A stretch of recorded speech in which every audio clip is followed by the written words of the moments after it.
నమస్తే welcome to RK9 news నేను మీ శ్రీలత ముందుగా హెడ్లైన్స్ సమగ్ర సర్వే వివరాలను బారాస దాచిపెట్టి ఎన్నికల కోసం వాడుకుంది CM Revanth Reddy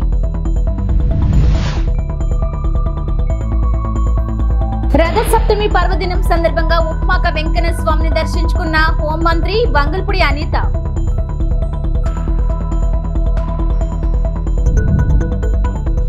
under 19 T20 world cup గెలుపొందిన భారత మహిళా జట్టులో విశాఖ క్రీడాకారిణి షబ్నం షకీల్ సామాజిక ఆర్థిక ఉపాధి విద్య రాజకీయ కుల గణన సర్వే నివేదికను ముఖ్యమంత్రి రేవంత్ రెడ్డి అసెంబ్లీలో ప్రవేశపెట్టారు. ఈ సందర్భంగా నివేదికలోని అంశాలను సీఎం వివరించారు. గత ప్రభుత్వం సమగ్ర సర్వేను అసెంబ్లీలో మంత్రివర్గం ముందు ఎందుకు పెట్టలేదని రేవంత్ రెడ్డి ప్రశ్నించారు.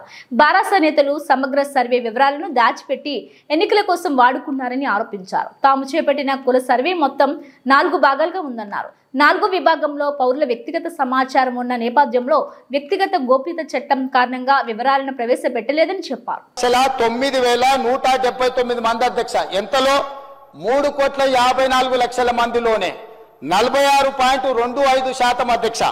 అదేవిధంగా ముస్లిం మైనారిటీలు బీసీ ప్రాక్టీస్ చేసే వాళ్ళు బీసీల కింద ఉన్న వాళ్ళు 35,76,588. మొత్తం ఈ రాష్ట్రంలో ABCDE 5 కేటగిరీల కింద ఉన్న బీసీలు 56.33%. గత ప్రభుత్వం ఇచ్చిన రిపోర్టు 51% అధ్యక్ష రిపోర్టు ఉంది. ఈ రోజు నా ప్రభుత్వం చేసిన పక్కా లెక్కల ప్రకారం 56.33% వచ్చింది. రాజకీయ ప్రయోజనాల కోసము అవగాహన రాహిత్యంతో అర్థం పర్థం లేని మాటలు రోడ్డు మీద ఎవరో మాట్లాడితే అవి తీసుకొచ్చి 9.5 సంవత్సరాలు నేను మంత్రిగా పనిచేసిన అని గప్పాలు కొట్టే వ్యక్తి వాటిని తీసుకొచ్చి ఇక్కడ మాట్లాడుతుండు. మీరు ప్రైవేట్ కాలేజీలలో అటెండర్ల నుంచి చిన్న చిన్న వాళ్ళని ఎవరినో ఊరు పేరు లేని వాళ్ళతో మీరు చేయించారు. 12 గంటలలో చేయాలని గొప్పల కోసం గప్పాల కోసం చేసిరు. మీరు లిమ్కా బుక్ రికార్డుల కోసం చేసిరు. లిమ్కా బుక్ రికార్డుకు పంపించి వీళ్ళు గొప్పలు పొడిచిండ్రని లిమ్కా రికార్డుకు వీళ్ళు డేటా ఇస్తారు కానీ క్యాబినెట్కి ఇవ్వరు, తెలంగాణ అసెంబ్లీకి ఇవ్వరు అధ్యక్ష. వీళ్ళు ఇచ్చిన డేటా అధ్యక్ష ఇది లిమ్కా బుక్ రికార్డుల కోసం లిమ్కాకు పంపించుకున్నారు. వీళ్ళు 10 సంవత్సరాలు ఎందుకు దాచిపెట్టిండ్రు అధ్యక్ష? ఎందుకు ఈ సభలో పెట్టలేదు? ఎందుకు క్యాబినెట్లో పెట్టలేదు? అంటే మంత్రుల మీద నమ్మకం లేదు, ప్రజాప్రతినిధుల మీద నమ్మకం లేదు, ప్రజల మీద నమ్మకం లేదు. మీరు మీ దగ్గర దాచిపెట్టుకొని మీ కుటుంబమే సమాచారాన్ని అడ్డం పెట్టుకొని అన్ని రకాల అరాచకాలు చేసి ఈ రోజు ప్రభుత్వం చిత్తశుద్ధితోని ఒక మంచి పాలసీని తీసుకొచ్చినప్పుడు ఆ విషయం మాట్లాడుకుంటే 10 సంవత్సరాలు మీరు చేసిరు. లిమ్కా బుక్ రికార్డ్స్కి అవసరం ఉందా అధ్యక్ష? ఇది లిమ్కా రికార్డ్స్ ఈరోజు బీసీలకు న్యాయం చేస్తుందా? అంటే ఎట్లా తయారైంది అధ్యక్ష? అంటే వీళ్ళు ఎంతసేపు ఉన్నా ఉద్దర గప్పాలకు అలవాటు పడ్డారు అధ్యక్ష. ఎక్కడికక్కడ పొగడ్తల కోసం పేపర్లలో టీవీలలో నేను సెల్ఫీ దిగుతా, సెల్ఫ్ డబ్బాలు కొట్టుకుంటా, ఇవన్నీ నన్ను నువ్వు పోగుడు, నిన్ను నేను పోగుతా, నా ఇప్పు నువ్వు గోకు, నీ ఇప్పు నేను గోకుతా. ఎంతకాలం ప్రజలు మోసం చేస్తారు అధ్యక్ష? మాట్లాడలేకపోవచ్చు అక్కడ ఉన్న మా బీసీ మిత్రులు, కానీ వాళ్ళ మనసుకు తెలియదా ఈరోజు ఈ ప్రభుత్వం చేస్తున్న ప్రయత్నం? ఎవరైనా ఈరోజు ప్రతిపక్షాలు డిమాండ్ చేసిండ్రు అధ్యక్ష మమ్మల్ని? మేం బాధ్యత తీసుకొని ఈ ప్రక్రియ మొత్తం పూర్తి చేసి మంత్రివర్గంలో పెట్టి ఆమోదింపజేసి సభలో పెట్టి సభ ద్వారా మొత్తం దీన్ని ఆమోదించి వాళ్ళందరికీ స్థానిక సంస్థలలో కాకుండా విద్య ఉద్యోగ ఉపాధి అవకాశాలలో రిజర్వేషన్లు పెట్టాలని మేం తాపత్రయపడుతుంటే మమ్మల్ని తప్పు పట్టేది ఏంది అధ్యక్ష? ఇదెక్కడ న్యాయము? ఇదెక్కడి పద్ధతి? మీ కుటుంబానికి నచ్చకపోతే ఇక బలహీన వర్గాలకు అసలు ఏం మంచి జరగొద్దా? ఈరోజు ఈ డాక్యుమెంట్ మీద నేను ఒకవేళ వాళ్ళు చర్చకు పెడదామంటే రేపు ఎప్పుడు చర్చకు పెడదామో చెప్పమని ఉంది అధ్యక్ష. దీనికి ఉన్న సాంకేతికత ఏంది, దీన్ని చేసింది ఏంది, దీన్ని ఎక్కడ కంప్యూటరైజ్ చేసిండ్రు, ఎక్కడి నుంచి తీసుకొచ్చిండ్రు, ఇదంతా ఇప్పటి వరకు ఈ డాక్యుమెంట్ అనేది ఏదో ఒక వెబ్సైట్లో ఎవరో పెడుతున్నారు. ఇది అధికారికంగా నేను ఎందుకు కోట్ చేయలేదంటే వాళ్ళు రేపు ఇది చేస్తే నువ్వు ఎక్కడి నుంచి తెచ్చినావు అని అడుగుతారు. సోర్స్ ఆఫ్ డాక్యుమెంట్ నేను చెప్పలేను. ఇప్పుడు 9.5 సంవత్సరాలు మంత్రిగా పనిచేసిన ద గ్రేట్ ఆయన ఎవరో మంత్రి గారు చెప్పినందుకు ఇప్పుడు ఇది అఫీషియల్ గా నేను మాట్లాడుతున్నా అధ్యక్ష. ఇది ఎక్కడ పబ్లిక్ డొమైన్ లో అధికారిక వెబ్సైట్లలో లేదు. కేవలం ఆ కుటుంబం వాళ్ళ ట్రెజరీలో పెట్టుకొని ఎన్నికలు వచ్చినప్పుడు ఈ వివరాలను వాడుకొని వాళ్ళు రాజకీయం చేసిరు. మేము అట్లా చేయడం లేదు. ఆ నివేదిక 4 వాల్యూమ్ల రూపంలో ఉంది. 3 వాల్యూమ్స్ ప్రక్రియ విధానము చేపట్టింది, డీటెయిల్స్ ఉన్నాయి. 4వ వాల్యూమ్లో మాత్రం ఇండివిజువల్ వివరాలు ఉన్నాయి అధ్యక్ష. ఇండివిజువల్ వివరాలు ప్రజలకు ఇవ్వడానికి వీలు లేదు. ప్రభుత్వానికి ఆ వ్యక్తికి మధ్యలో ఉన్న సమాచారము ప్రభుత్వం కాబట్టి ప్రభుత్వం మీద నమ్మకంతో ఇచ్చారు. ప్రభుత్వం కస్టోడియన్. ప్రభుత్వం cannot disclose every document, every detail to every individual. So దయచేసి అక్బరుద్దీన్ ఓవైసీ గారిని అర్థం చేసుకోమని నేను అడుగుతున్నా. ఇండివిజువల్ డేటా కాకుండా మీకు ఏం కావాలన్నా మొత్తం ఇస్తాం. కంపెల్ చేసి టోటల్గా రిపోర్ట్ ఇస్తాం. మీకు ఇంకేమైనా అనుమానాలు ఉంటే కూడా నివృత్తి చేస్తాం. దయచేసి బీసీల జనాభా పెరిగింది మా సర్వేలో, మైనారిటీల జనాభా పెరిగింది మా సర్వేలో. మేము పక్కా సమాచారాన్ని సేకరించినాము. 2011 తర్వాత జనాభా లెక్కలు జరగలేదు. సో ఈ ప్రభుత్వానికి దాపరికం లేదు. ఒకవేళ నిజంగానే అబద్ధాలు చెప్పాలనుకుంటే వాళ్ళ సమాచారం ఈయనల గురించి నేనెందుకు చెప్తుంటే అధ్యక్ష? ప్రాసెస్ను మీరు తప్పు పట్టకండి. ప్రభుత్వ చిత్తశుద్ధిని తప్పు పట్టకండి. ప్రభుత్వం ప్రాసెస్ని పర్ఫెక్ట్గా చేసింది. ప్రభుత్వానికి రథసప్తమి పర్వదినం సందర్భంగా ఉప్మాక వెంకన్న స్వామిని దర్శించుకున్న హోంమంత్రి వంగల్పూడి అనిత. ఆలయ మర్యాదలతో మంత్రికి స్వాగతం పలికిన దేవస్థానం అధికారులు, అర్చకులు. ఆలయం చుట్టూ ప్రదక్షిణ చేసి అంతరాలయంలో ప్రత్యేక పూజలు నిర్వహించిన మంత్రి అనిత మంత్రికి ఆశీర్వచనం చేసి స్వామివారి తీర్థ ప్రసాదాలు అందజేసిన వేద పండితులు.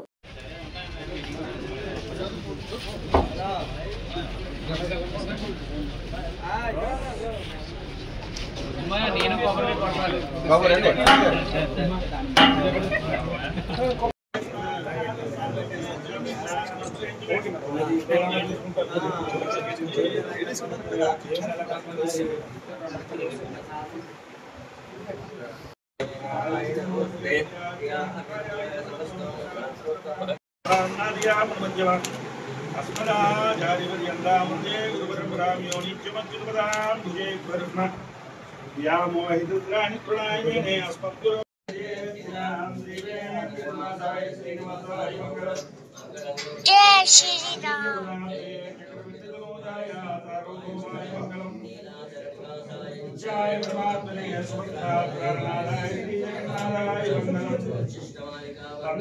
जय श्री राम।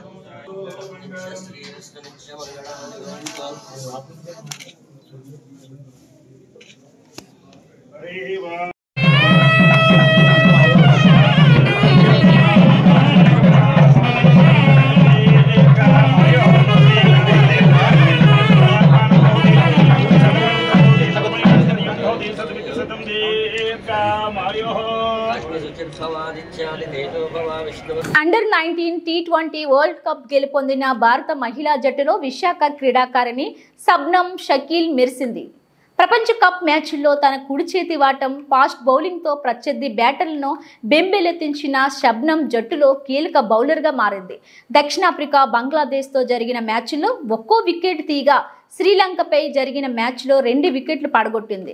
వరల్డ్ కప్ గెలుపొంది తిరిగి స్వగ్రామమైన విశాఖకు చేరుకుంది. దీంతో విశాఖ వాసులు, క్రీడాకారులు, అభిమానులు ఎయిర్పోర్ట్ నుంచి ఘన స్వాగతం పలికారు.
జాతీయ స్థాయిలో రాణించే క్రీడాకారులు ఉన్న గాజువాక ప్రాంతంలో క్రీడాభివృద్ధికి పెద్దపీట వేస్తున్నట్లు తెదేపా రాష్ట్ర అధ్యక్షుడు ఎమ్మెల్యే పల్లా శ్రీనివాసరావు అన్నారు. ఆగస్టు 10న వికాస్ నగర్ రాజీవ్ ఇండోర్ స్టేడియంలో by Visakha Lions Shotokan karate do association ఆధ్వర్యంలో మిద్దె లక్ష్మీనారాయణ మెమోరియల్ పేరిట South India invitational karate championship జరగనుంది. దీనికి సంబంధించి గోడ పత్రికను పార్టీ కార్యాలయంలో ఎమ్మెల్యే ఆవిష్కరించారు.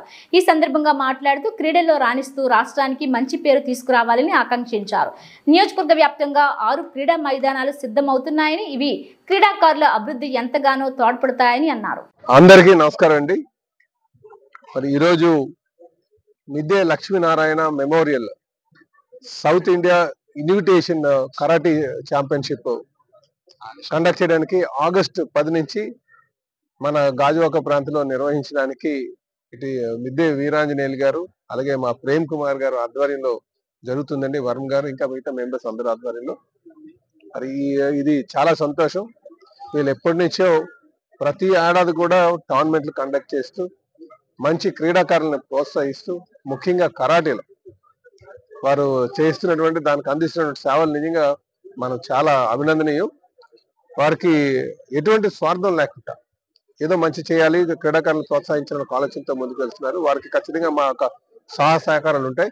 అలాగే వారు ఇక్కడ ఒక స్టేడియం కూడా, ముఖ్యంగా ఇండోర్ స్టేడియం మనకున్న గ్రౌండ్స్ ఉన్నాయి, అందులో కరాటేకి సంబంధించి ఆ స్టేజ్ ఒక ఇండోర్ స్టేడియం నిర్మాణం చేయమని కూడా వాళ్ళు అడుగుతున్నారు. ఖచ్చితంగా దానివైపు మేము ఆలోచన చేస్తామని కూడా వారికి మాట్లాడడం జరిగిందని చెప్పి తెలియజేస్తూ ఈ టోర్నమెంట్ లో అందరూ కూడా పాల్గొనాలని చెప్పేసి మీ ద్వారా నేను అందరికీ తెలియజేస్తాను. చెప్పాలంటే ఇంటర్నేషనల్ ప్లేయర్స్ ఉన్నారు. ఈరోజు మనం చెప్పుకోదగ్గటువంటి ప్లేయర్ ఇప్పుడున్నటువంటి నితీష్ కుమార్ రెడ్డి, అలాగే వేణుగోపాల్, అలాగే చాలా మంది ప్లేయర్స్ ఈ రంజీస్ IPL కి వెళ్ళినటువంటి వారు ఉన్నారు. ఆడపిల్లలు ఈరోజు ఆడుతున్నారు చాలా మంది. సో ఒక క్రికెటే కాకుండా ఇక్కడ కరాటేకి సంబంధించినటువంటి వారు ఉన్నారు, అలాగే కబడ్డీకి సంబంధించినటువంటి వారు ఉన్నారు. కనుక ఇక్కడ బాక్సింగ్ కి అలాగే ఈ సర్వీసెస్ లో చేరడానికి, ఆర్మీ సర్వీసెస్ లో చేరడానికి మంచి క్రీడాకారులు కూడా ఇక్కడ ఉన్నారు. వాళ్ళు ప్రాక్టీస్ చేస్తుంటారు. కనుక ఇక్కడ స్టేడియం నిర్మాణం చేయాలని ఒక ఆలోచనకు వచ్చాం. ఎక్కువ మంది జిమ్ గ్రౌండ్ కి వెళ్తున్నారు. అక్కడి నుంచి కాకుండా ఇప్పుడు ఆదర్శ్ ఏదైతే గొంతునివన్పాలెంలో ఉన్నటువంటి ఆదర్శ్ గ్రౌండ్ ని అది పూర్తి స్థాయి క్రీడా మైదానానికి చేయడానికి మేము శ్రీకారం చుట్టడం జరిగిందండి. త్వరలోనే అది అందుబాటులోకి వస్తుందని చెప్పి ఈ సందర్భం తెలియజేస్తుంది. ఇదే కాకుండా పెద్దగంటేళ్ళలో కూడా మనకి అక్కడ స్టీల్ ప్లాంట్ సంబంధించి 5 ఎకరాలు ఉంది. దానిలో కూడా మొన్న ఒక 50 లక్షల రూపాయలు శాంక్షన్ చేసి వాకింగ్ ట్రాక్ చేయడం ప్రయత్నం చేస్తున్నాం. ఆ రోజు వర్క్ కూడా స్టార్ట్ అయింది. వడ్లపూడిలో ఒక 4.5 ఎకరాలు ఐడెంటిఫై చేసాం.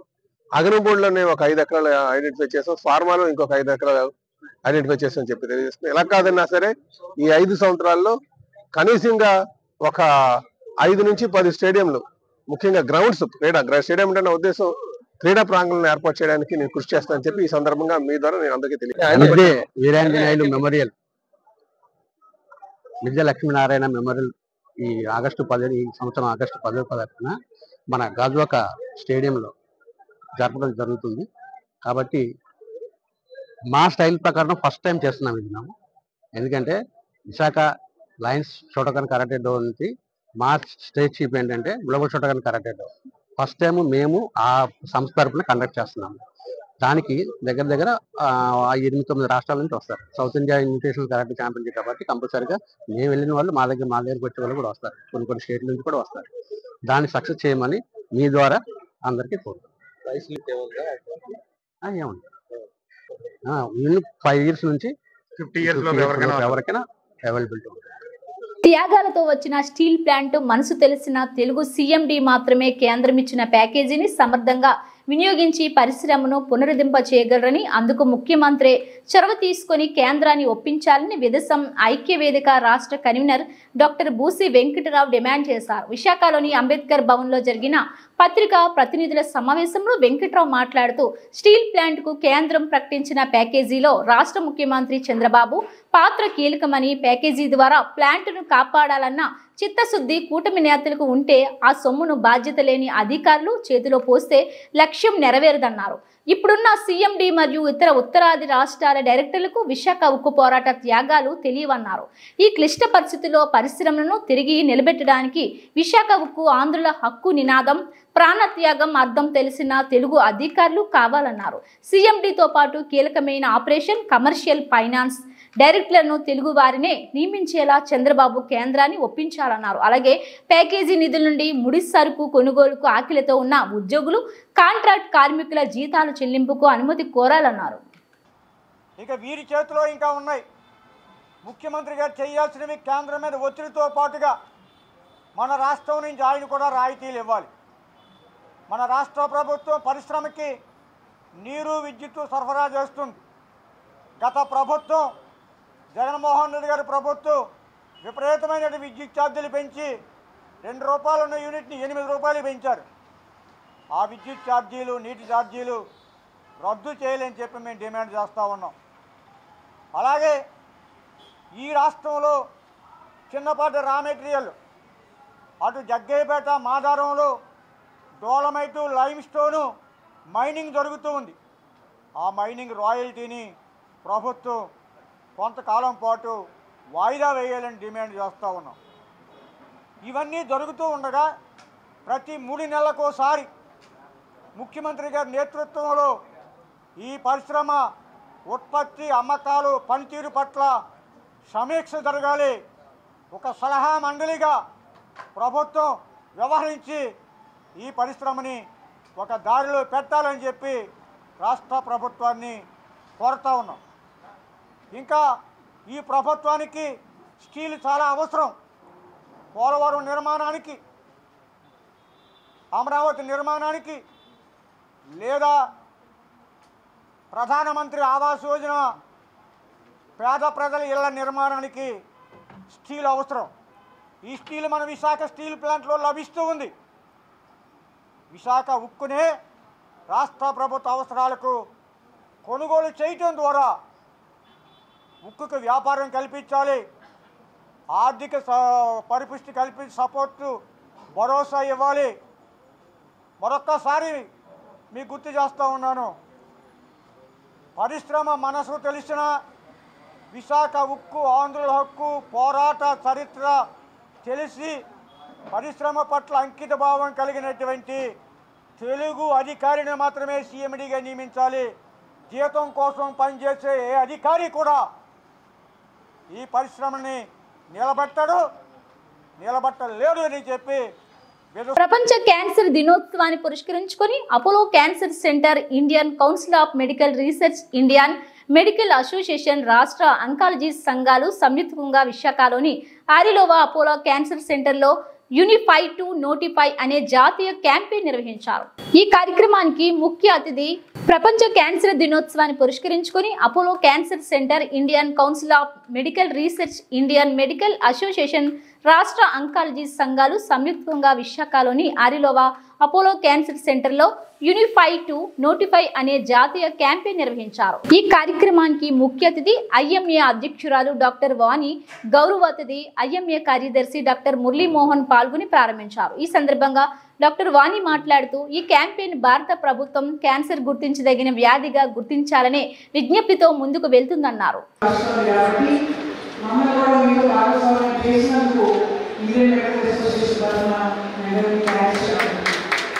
ఎందుకంటే మాట్లాడారు అసలు ఫస్ట్ క్యాన్సర్ వచ్చింది అనగానే పేషెంట్ భయపడతారు, తల్లి కూడా చాలా భయపడతారు. ఎందుకంటే ఇంకా మన దేశంలో కొంచెం స్టిగ్మా అటాచ్ అయింది. అక్కడ క్యాన్సర్ వచ్చిన ఏమైపోతున్న భయం ఉన్నది, కుటుంబ సభ్యులందరూ కూడా భయపడతారు. అయినప్పటికీ ఇంత స్ట్రెస్, ఇమోషన్స్ అవి కట్టుకొని ట్రీట్మెంట్ అవి తీసుకొని ఆ తర్వాత మీరందరూ ఇలా సర్వైవ్ అయ్యి ఆరోగ్యంగా ఉన్నారు అంటే అది నిజంగా అపోహ ప్రతి ఒక్కరిని నేను అప్రిషియేట్ చేయాలి. Doctor Rakesh Reddy, doctor Pradeep, doctor Suman Das, doctor Rajesh Narayan and doctor Jayashree and Chandra Kalyan and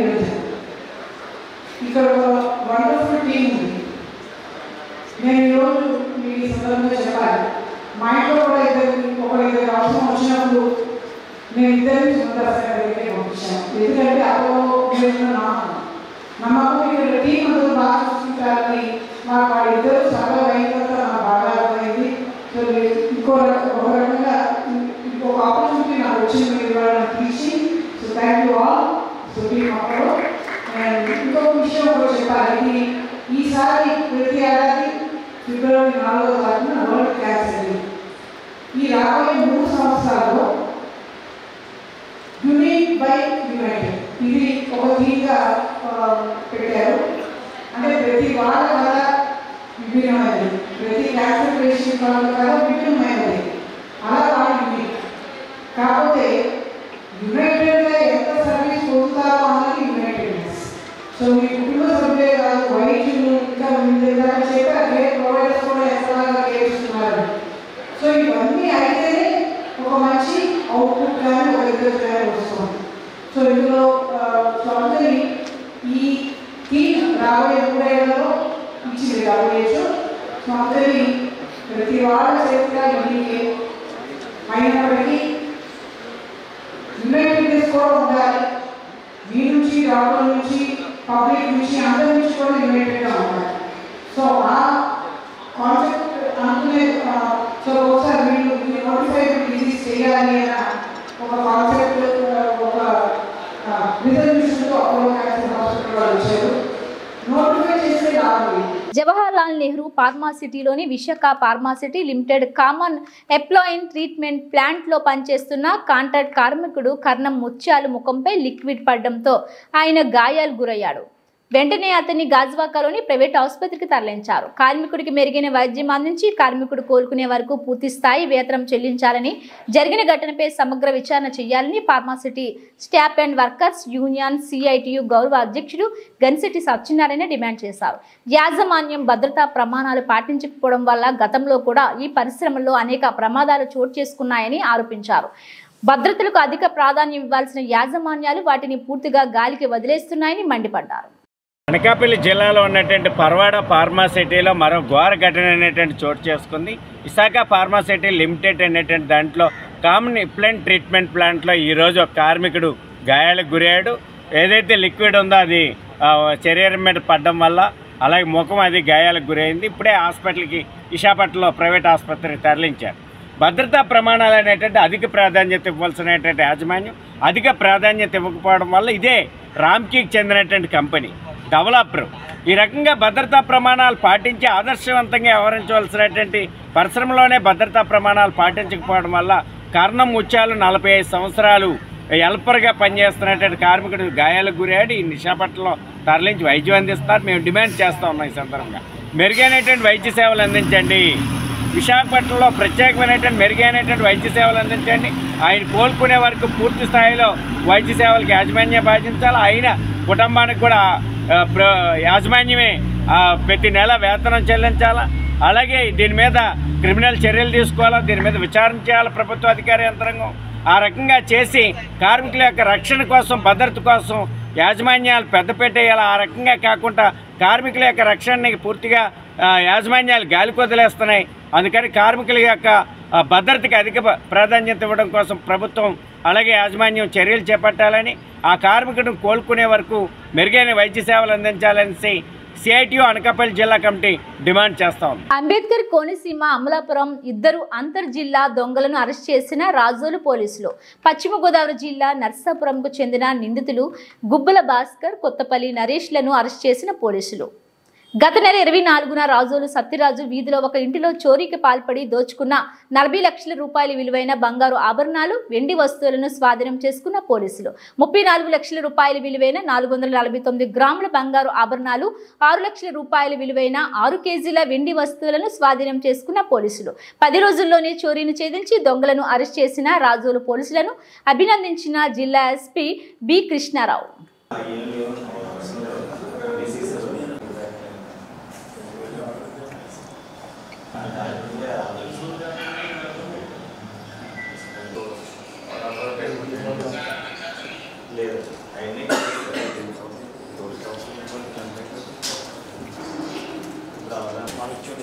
లేదు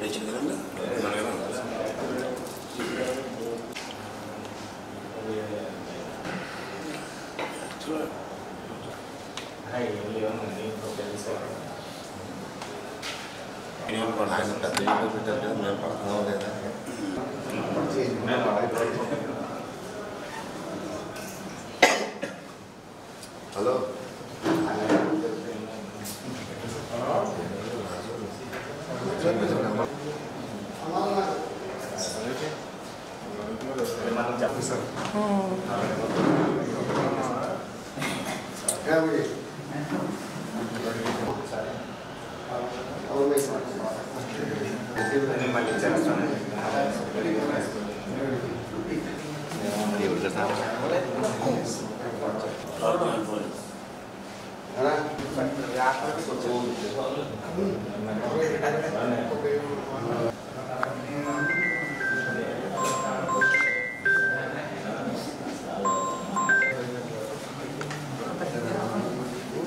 గుడ్ మార్నింగ్ ఎవరీవన్. సో మనకి లాస్ట్ మంత్ 24th మార్నింగ్ మనకి ఒక హెచ్బి అయినట్టు మనకి కంప్లైంట్ రావడం జరిగింది. సో ఇమీడియట్గా మన clues team and dog squad కూడా సీన్ విజిట్ చేశారు. సో విజిట్ చేయగా మనకు కొన్ని అక్కడ టెక్నికల్ ఎవిడెన్స్ కొన్ని రావడం జరిగింది. సో దాన్ని బేస్ చేసుకొని ఫర్దర్గా సిసిఎస్ టీమ్ కూడా ఇన్వాల్వ్ అయ్యి ఇలాంటి నేరం పాత అఫెండర్స్ ఎవరు చేస్తారనేది కొంచెం ఇంటెలిజెన్స్ కూడా కలెక్ట్ చేశారు.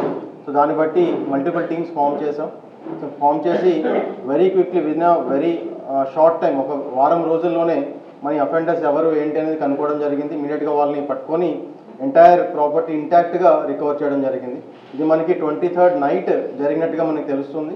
ఆ రోజు morning the 2 accused Bhaskar and Naresh ఇద్దరు కూడా ఆ రోజు మార్నింగ్ ఆ హౌస్ని రెక్కీ చేసుకొని వెళ్ళారు. నైట్ వచ్చి అఫెన్స్ కమిట్ చేసి ఇమీడియట్గా ఫరారయ్యారు. సో మనకు వచ్చిన ఇన్ఫర్మేషన్ బట్టి ఇమీడియట్గా వాళ్ళని అప్రిహెండ్ చేయడం, ఈ ఎంటైర్ ప్రాపర్టీని రికవర్ చేయడం జరిగింది. సో ఎంటైర్ కేసులో మనకి మన సిఐ రాజోల్ అండ్ టీమ్ అలాగే మన క్లూస్ టీమ్ కూడా చాలా బాగా పనిచేసి within a very short time ఒక ఇంపార్టెంట్ అఫెన్స్ అండ్ గ్రేవ్ అఫెన్స్ని చాలా త్వరగా డిటెక్ట్ చేయడం జరిగింది. సో ఈ on this occasion I make a request to all the public, ఈ సీసీటీవీ కెమెరాస్ అన్ని దగ్గరలో కూడా వీలైతే ఎక్కడెక్కడ మనకి ఇంపార్టెంట్ అనుకుంటున్నామో అన్ని దగ్గరలో కూడా కొంచెం ఇన్స్టాల్ చేసే విధంగా సహకరిస్తే ఇలాంటి అఫెన్సెస్ మనం ఇంకా చాలా త్వరగా డిటెక్ట్ చేయగలుగుతాం. సో దీంట్లో ఈ విషయంలో కొంచెం సహకరించాలని చెప్పి కూడా కోరుతాం. And on this occasion I reward and appreciate the entire team and SDPO Kothapeta as well. Immediately రాగానే ఒక మంచి కేసుని ఛేదించారు. So on that I just reward the entire team. So మనకి CI Razole and team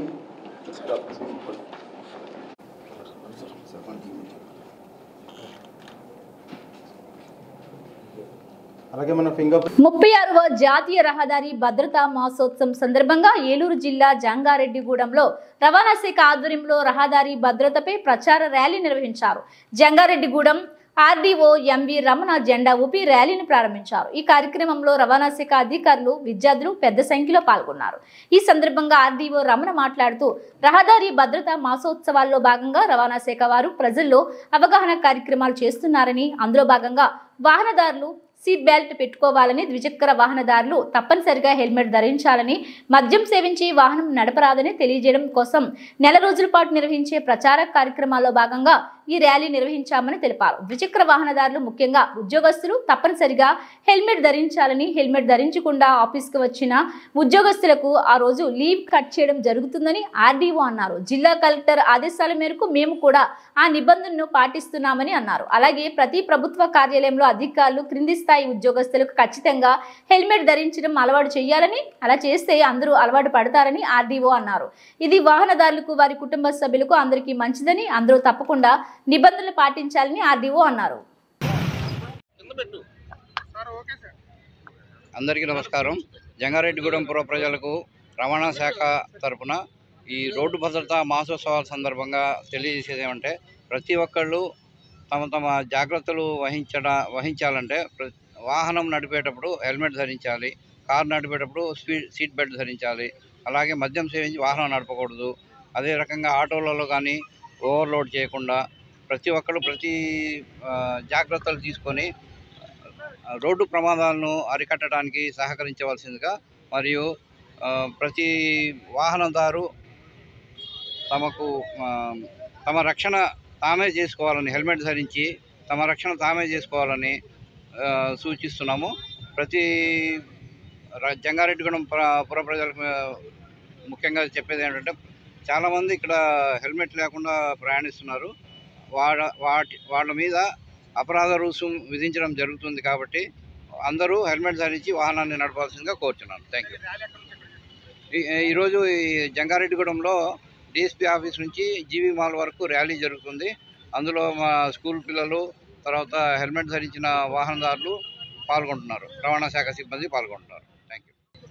road భద్రత మాసోత్సవాల సందర్భంగా ట్రాన్స్పోర్ట్ డిపార్ట్మెంట్ వాళ్ళు ప్రజల్లో అవగాహన కల్పించడానికి ఈ నెల మొత్తం కూడా ఏ రకంగా హెల్మెట్ ధరించడం కానీ, సీట్ బెల్ట్ పెట్టుకోవటం కానీ, మద్యం సేవించకుండా డ్రైవ్ చేస్తూ వచ్చే దానివల్ల వచ్చే మంచి ఇవి కానీ వాళ్ళకి చెప్పేదానికి ఈ నెల మొత్తం కూడా ఇది క్యాంపెయిన్గా తీసుకోవటం జరిగింది.